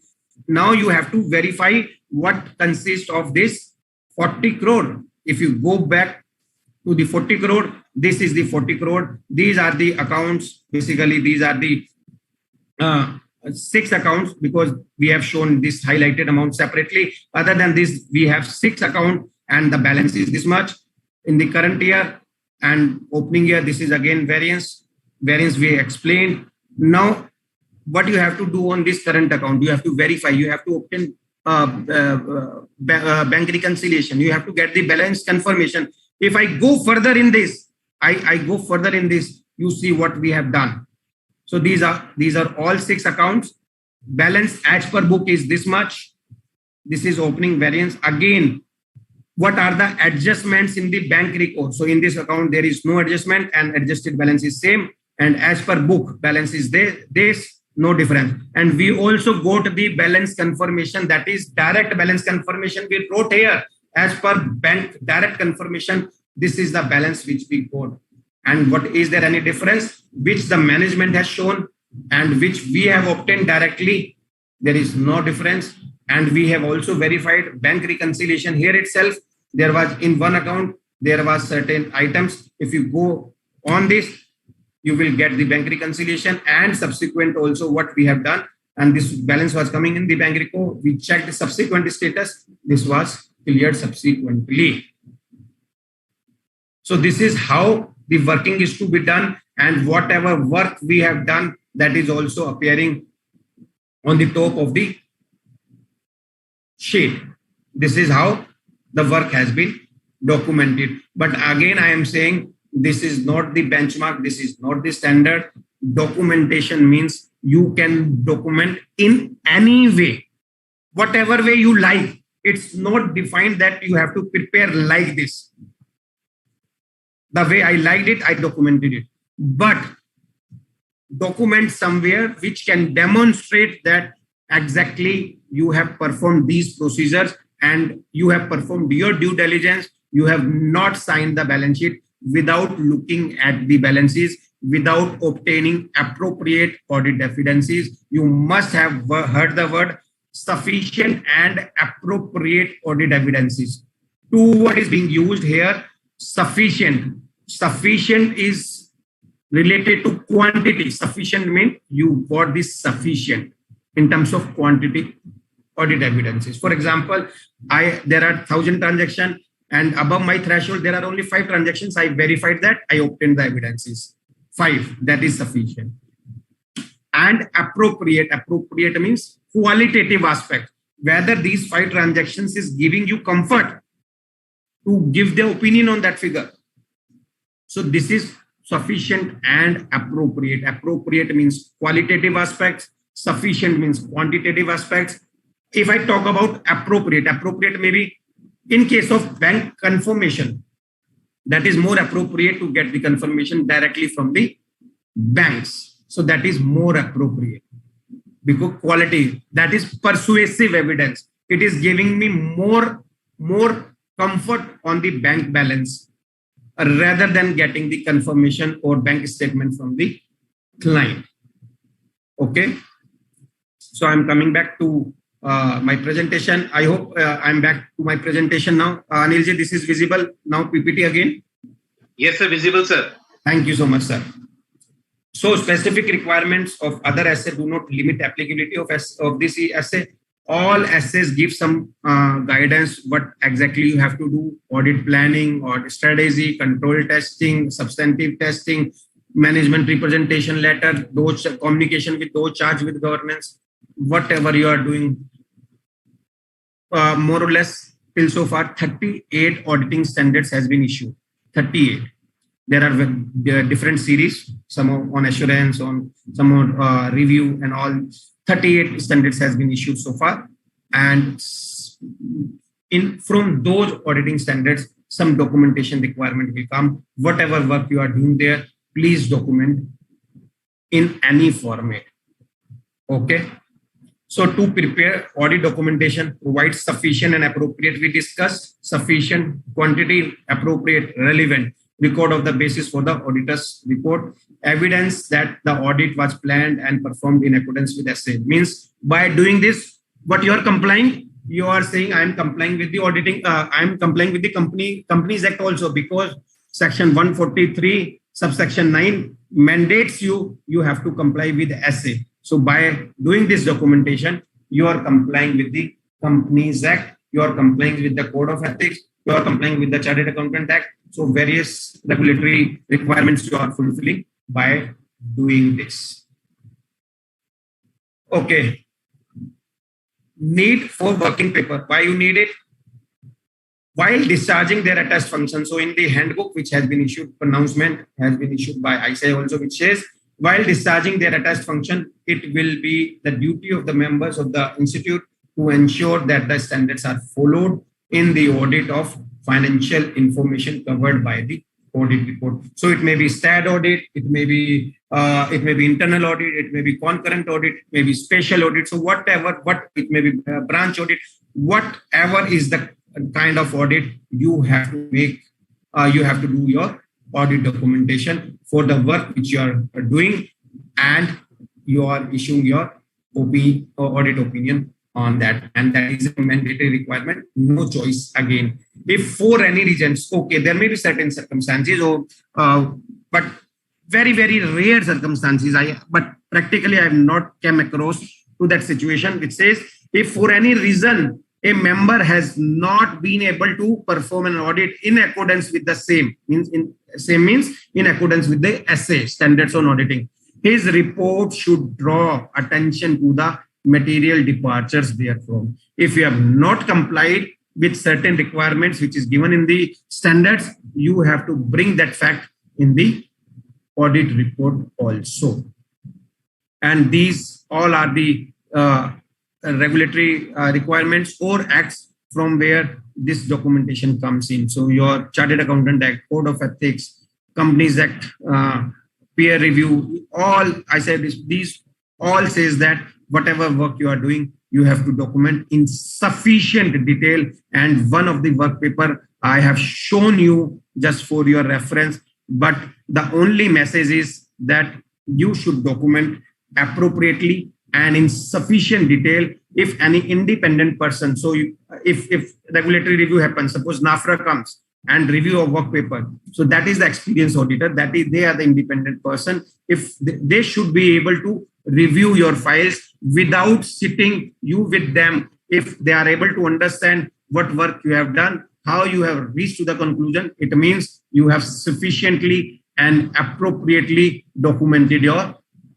work papers, documented your work procedures in your work papers. Right now, if you remember, Achal also talked about the expert involvement. It's not necessary. It's not necessary that every chartered accountant or every person is expert in everything. So when you audit the financial statements, you need to involve various experts also, like if it's an e-commerce company or it is a highly tech companies. So you may have you may perform certain application procedures. So your IT guy, you will have to involve IT person also, information technology, who has knowledge of that, so that he can support you, he can help you in performing those controls, which is application controls, which is performed by the system, right? Then maybe there is some GST implications, there may be income tax implications, there may be valuation implication, there may be very peculiar industry issues also, suppose real estate, e-commerce companies. There may be various litigations or specific matters which is pertaining to those companies. So even for those matters, you may have to bring in the special expert who has knowledge of that issue. So basically, my only submission here, because there are various small companies, small firms, wherein there are only 2-3 persons or 10 persons in their firm, and they are performing good work. I'm not saying you are not doing work, but try to collaborate with other firms who have different expertise, so that you can rope in those experts when you need them. Maybe you are expert in some particular, you are expert in IFRS, for example, or Ind AS, and the other person is expert in GST or income tax.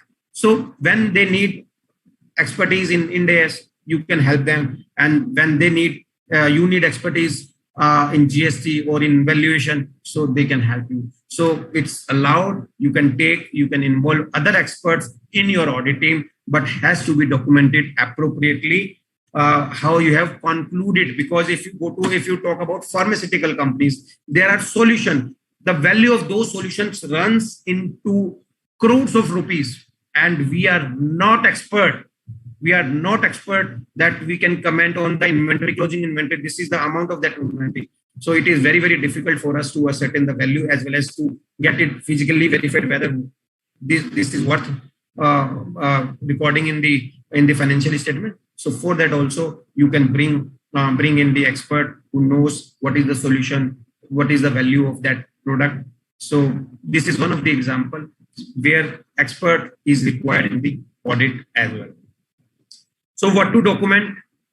These all things are the requirements which you should document. That is audit procedures. Audit procedures means, as I showed in the Excel file, that were the audit procedures which I performed to get comfort on the cash and cash equivalent, significant matters, and how they were resolved. Like impairment was the issue, how you resolve the impairment, whether you have carried in any impairment testing or not, that you need to document in that. Discussion with the management, again, key item testing or big issues, impairment, going concern, valuation issues, or if there is any industry matter, any GST big issue matter, any big GST matter, that is to be discussed with the management, and that has to be recorded or documented appropriately in your work paper as well. And that should be done. That should come out from your work paper that you have discussed these matters with those charged with corporate governance. How that can be demonstrated?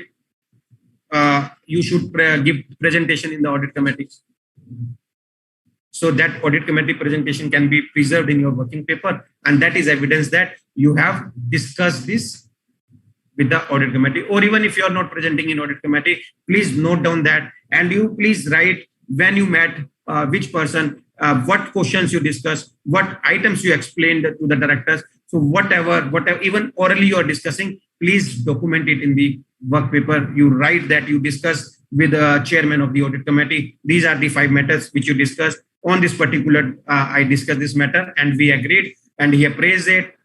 He provides certain responses, or asks you to give focus on certain item. So whatever you have verbally discussed, please document it in your work paper and sign it that you have you have discussed this on those particular dates. That will be sufficient documentation for that matter. How much to document, which is enough in assisting in audit planning and performing your audit procedures, record matters of continuing significance, create accountability. So these all are the things. If that is coming in your work paper, it means that is sufficient documents. It is sufficient documentation which you have preserved in your working files. When to document? Kab karni hai? When? As soon as work is performed and as soon as that is reviewed, that should be documented. And that should not be later than the audit opinion date.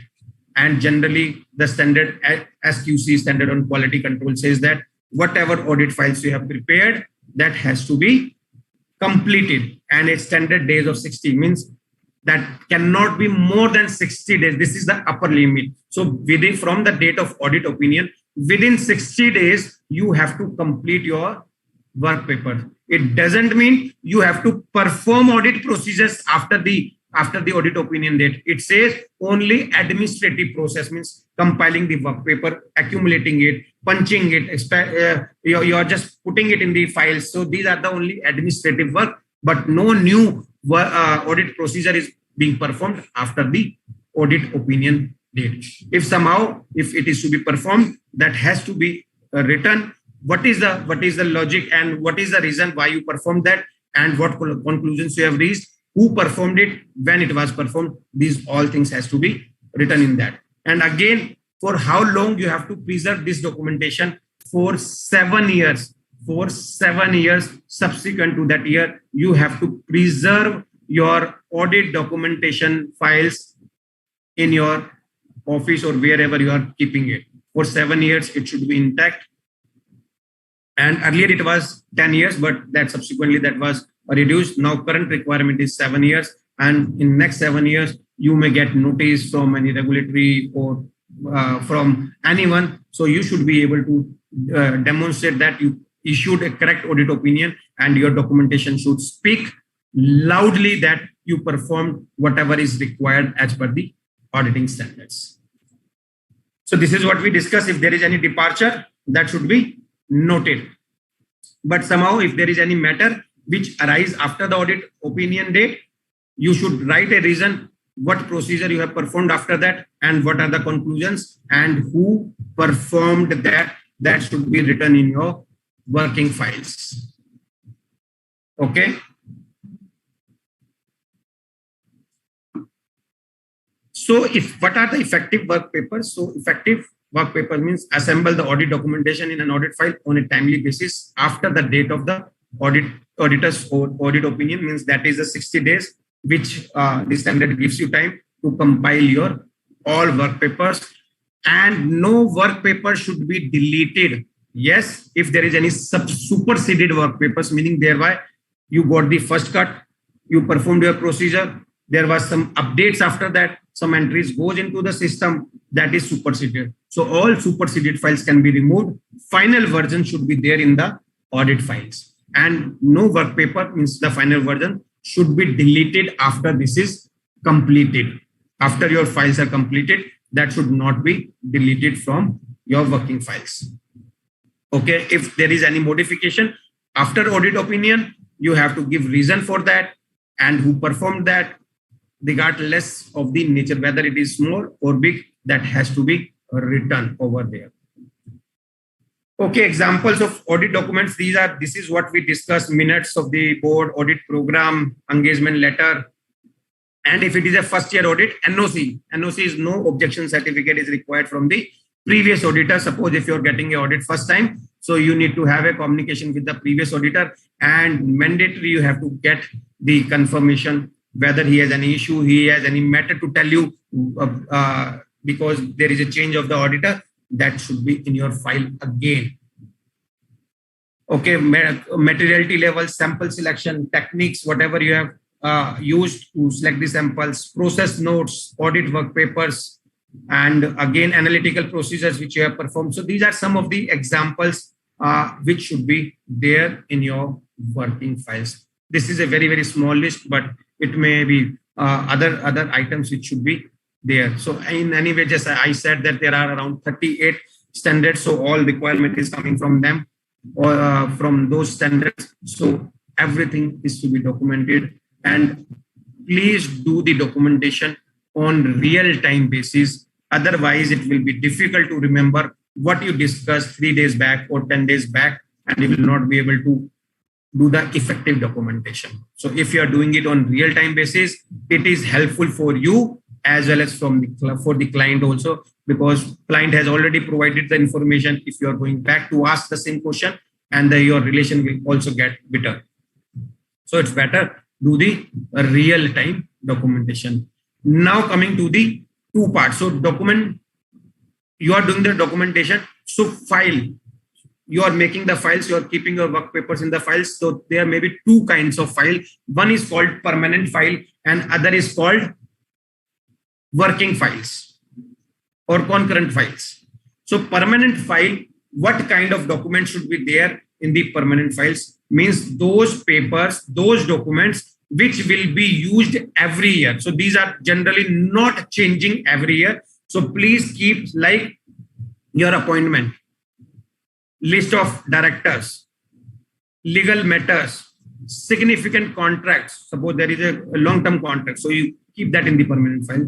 So keep those documents which you will use every year. And if you have taken documents from the management in the year, it is even, you need not to ask it again and again, same document. So you should also carry, when you are going for the audit next year, please carry your permanent file with you so that you can refer those documents for the current year audit. So these and current year files, this is again the every year appointment letter, engagement letter, letter of management, management representation letter, audit plan, process notes, control procedures. So whatever you are required to do every year, that is to be documented in the current audit file.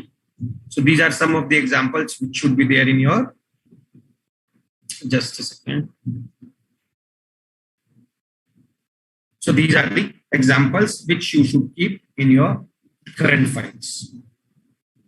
And nowadays, as you know, you are getting very less time. So just giving you one example, recently one big bank is rolling out the bank branch audit, and the requirement for submission of audit reports are by 16th of April. So you are getting very, very short time to complete your work.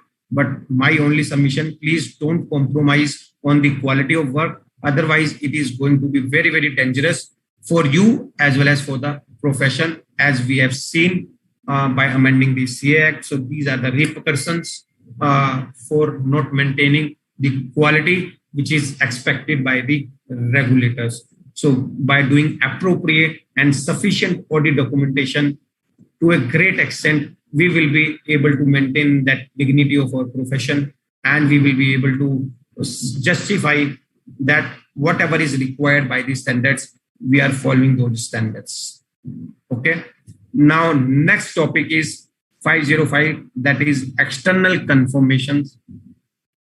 So what is the external confirmation? So external confirmation is nothing but the audit evidence which we get directly from third party. And this is very, very important audit procedures, which gives you very, very qualitative aspect of the audit evidence. So as we discussed, the relevant relevant audit evidence. So this is very, very relevant audit evidence qualitative wise, because you are getting it directly. You are not getting it from the management. So there may be various kinds of confirmation. So what is external confirmation means? Audit evidence is obtained as a direct written response to the auditor from a third party, right?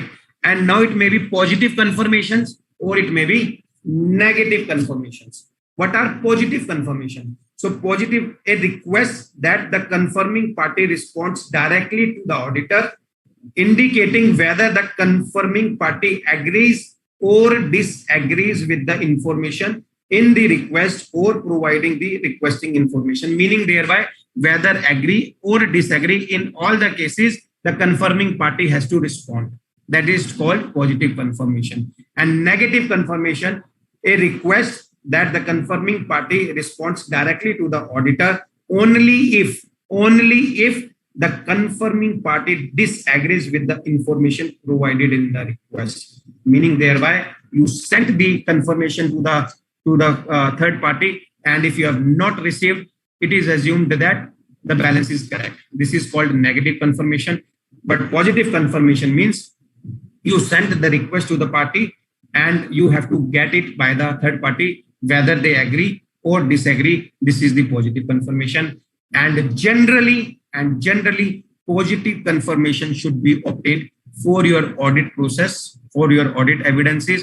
Until unless this is very, very trivial, there are very small amounts, and that is in the volume wherein you can choose to have a negative confirmation. But largely, for example, if I talk bank confirmation, you should have a positive confirmation. So generally, there are 5 areas where we obtain direct confirmation. That is bank confirmation, confirmation from customers, confirmation from vendors, confirmation from lawyers or solicitors, and confirmation from related parties. So these are the 5 areas. Generally, there may be other areas, but very, very prominent and is relevant for all audit, where you should seek confirmations from you should seek direct confirmation for all these 5 areas, and that gives you sufficient evidences to conclude on those figures or those material amounts which is appearing in your financial statements. Now, one important aspect regarding the confirmation, how you should obtain, whether these letters, for example, you got the letters. First of all, get the format, get it printed on the company's letterhead, not your letterhead, on the company's letterhead, get it signed by the authorized person, because there may be a situation, if it is not signed, you will not get the confirmation. So get it signed. Now the question comes, who will send these confirmation to the party, or who will send the confirmation to the bank? You or the management, auditor or the management. So confirmation should be sent directly by the auditor to the third party, not by the management. This is called third party confirmation, that should be rolled out by the auditor, not by the management. Now there may be 2 ways. It may go physically, hard copy, or may go on mails also. Both are allowed in the system by the standards. So if it is going hard copy, so directly that should come to the auditor address. So that is fine. But if it is going online, then you need to have additional procedures also. Once you get, I take an example of bank, and similar procedure will apply for all other confirmations also. For example, there are 10 banks. I obtained the signed letter from the management. Please give any unique number on the letters which you have obtained, because similar letters may be available with the management and they can courier you. Or if it is online, there are various techniques. Even online can be sent by the management. I have practically experienced it. That's why I'm telling. And how you can control this aspect. Suppose if you're sending online, please, once you get the letters, put any number, BK1, BK2 means bank 1, bank 2, bank 3, whatever, which your client does not know. Your client does not know which is 1, 2, 3, 4, 5. Only you know, because you have given the unique number. Get it scanned, send it directly to the bank.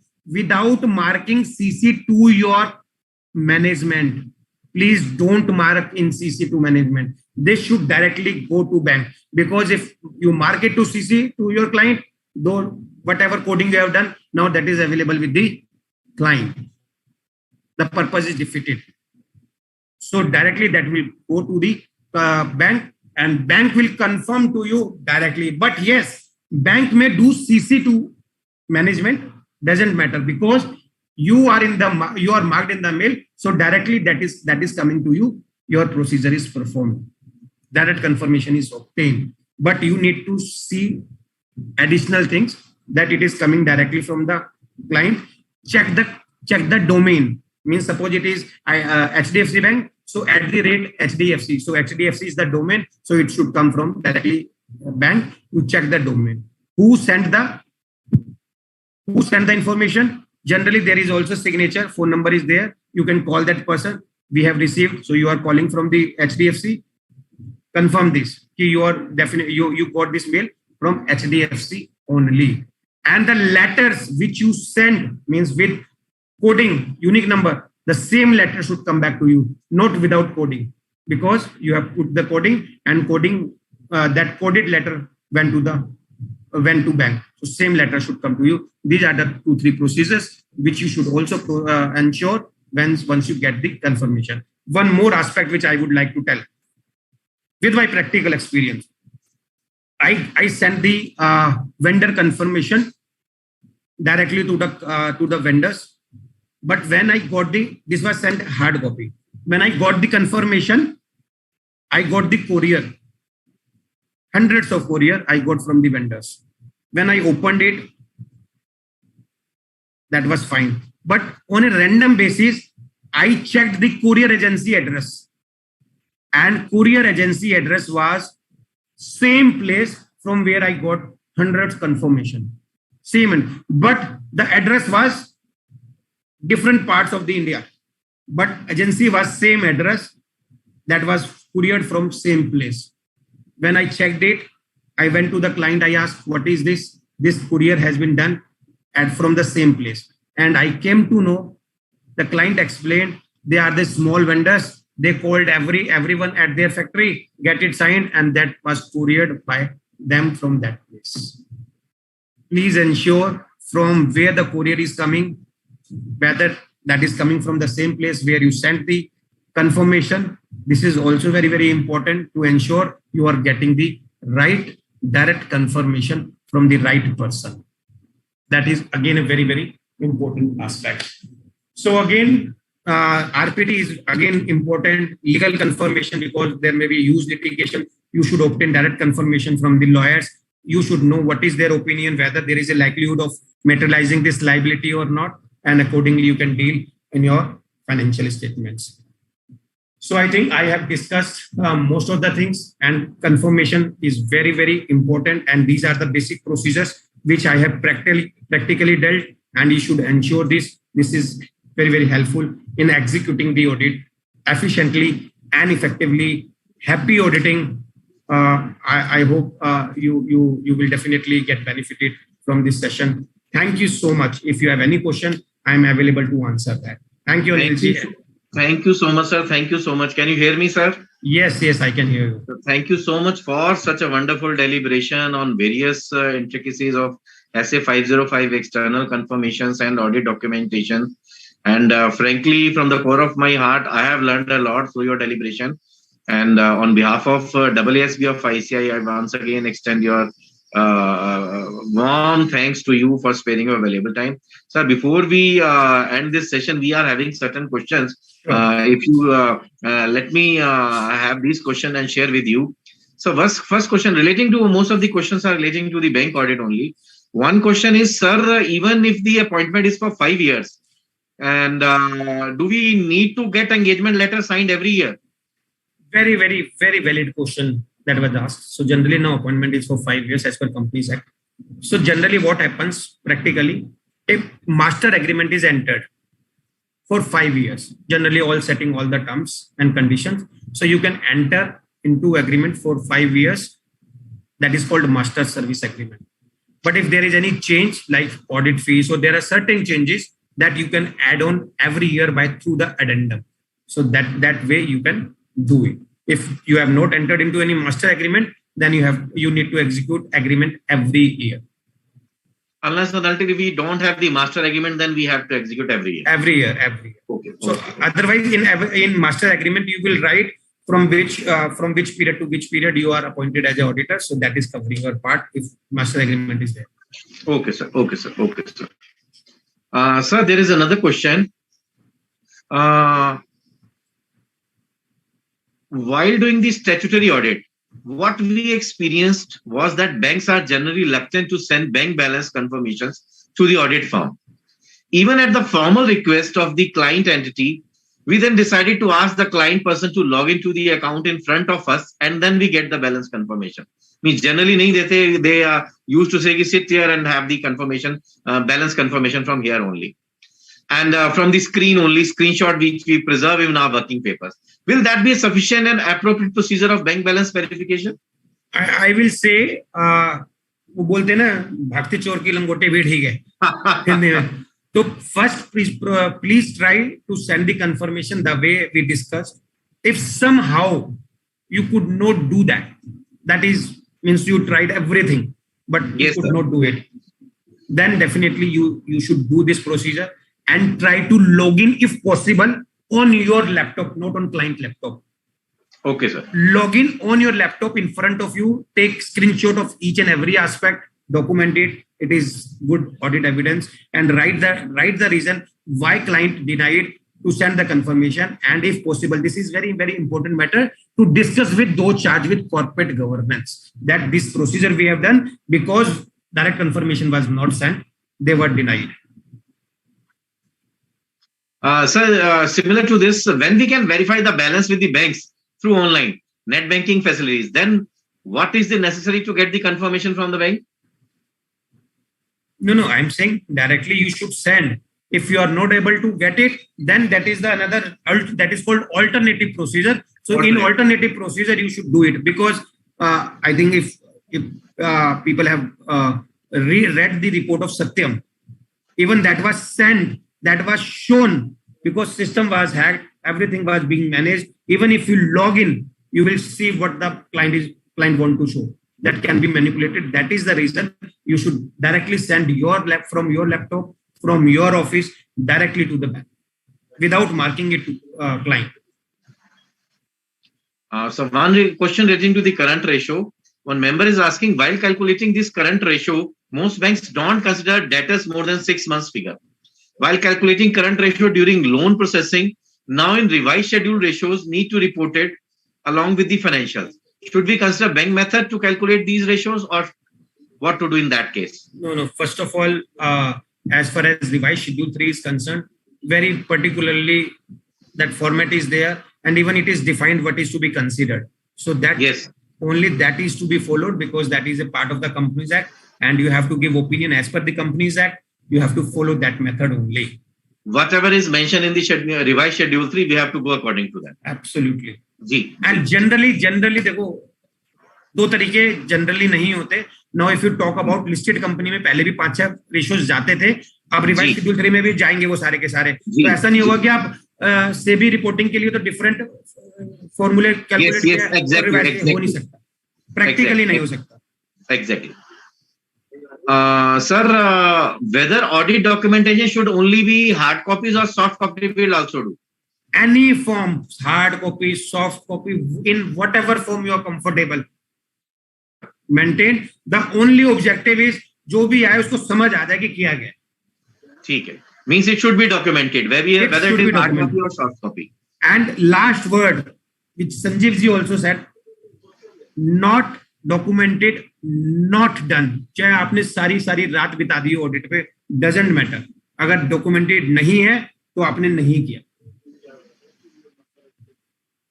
Sir, one more question.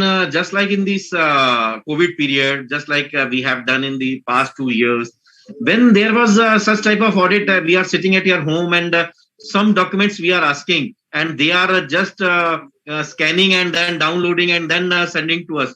So whether we need to rely on those documents which are uploaded by them or scanned by them, or we need to have the hard copy after this when we physically visit the branch, that is required, because while we are uploading from the some another side, quite possible there is some malpractice or some alteration or some alteration might be there.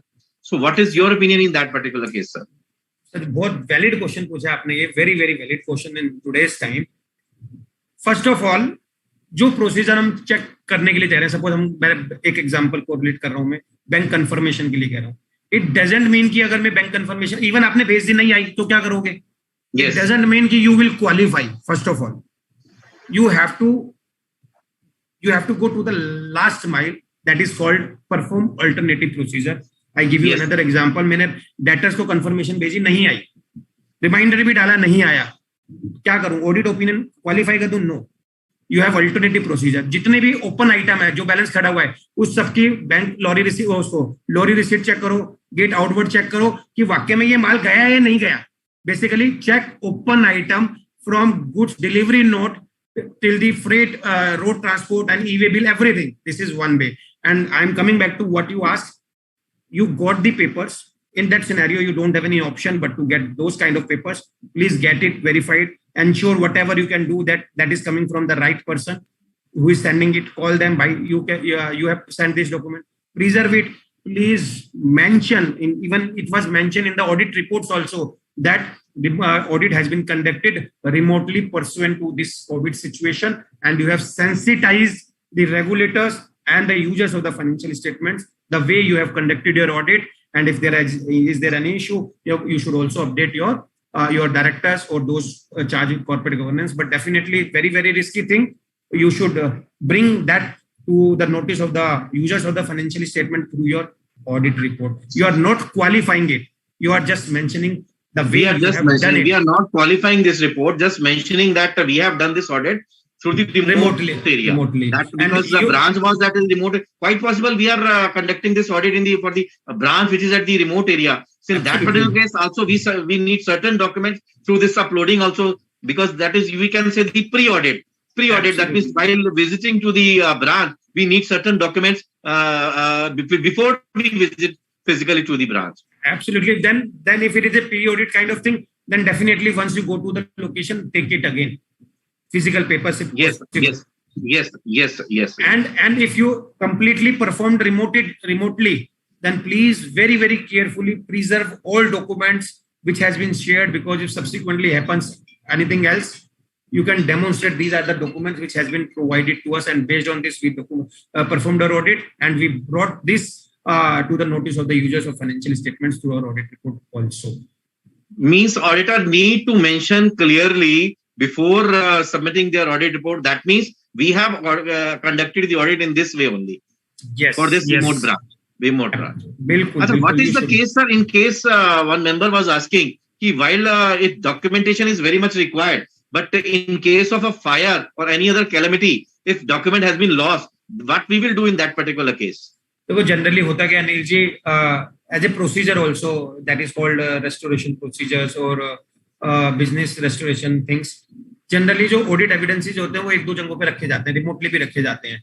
एक हमारे पास रखे हैं, एक दूसरी जगह भी रखे हैं. बट स्मॉल फर्म्स है, इतना पॉसिबल नहीं है, इतनी management practically. But if that had been fired, please you file a police complaint and everything that this has been destroyed. Then nothing, you should preserve that only FIR that this was actually happened, and now there is no more reports available. So you now again you have performed your due diligence. You preserved the documents. It was not in your hand that fire means all the documents has been destroyed in the fire. You immediately lodge the complaint with detailing all these things was damaged or lost in those fires. Please mention these are the files, these were the client files which got damaged, so that subsequently you can demonstrate that we are not having these documents because of this reason. Sir, one question relating to the MRL signing. If the MRL is not signed by the MD and it is signed only by the finance manager, so what will be the auditor's role in that particular case? Generally, कहते हैं कि delegate करते हैं कि आप कर दो. Don't accept at all until and unless it is documented in the board meeting that this finance manager is authorized to sign the MRL. Okay.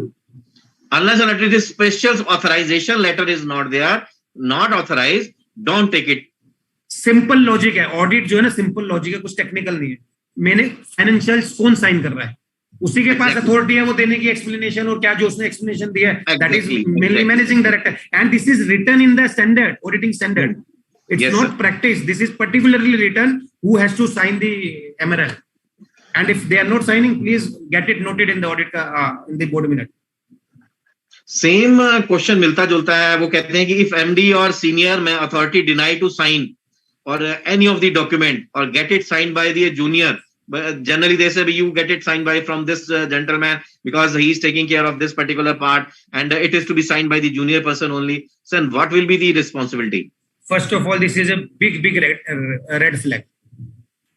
Okay. अगर वो साइन करने से मना कर रहे हैं, भाई अगर आज मैंने सब सही काम किया है, मेरे को पता है सब कुछ सही है, ठीक है, मैनेजिंग डायरेक्टर क्या करेगा, कहेगा एक एलओआर बनाया है जो मैनेजमेंट रिप्रेजेंटेशन, पहले छोटे वाले से साइन करा ले.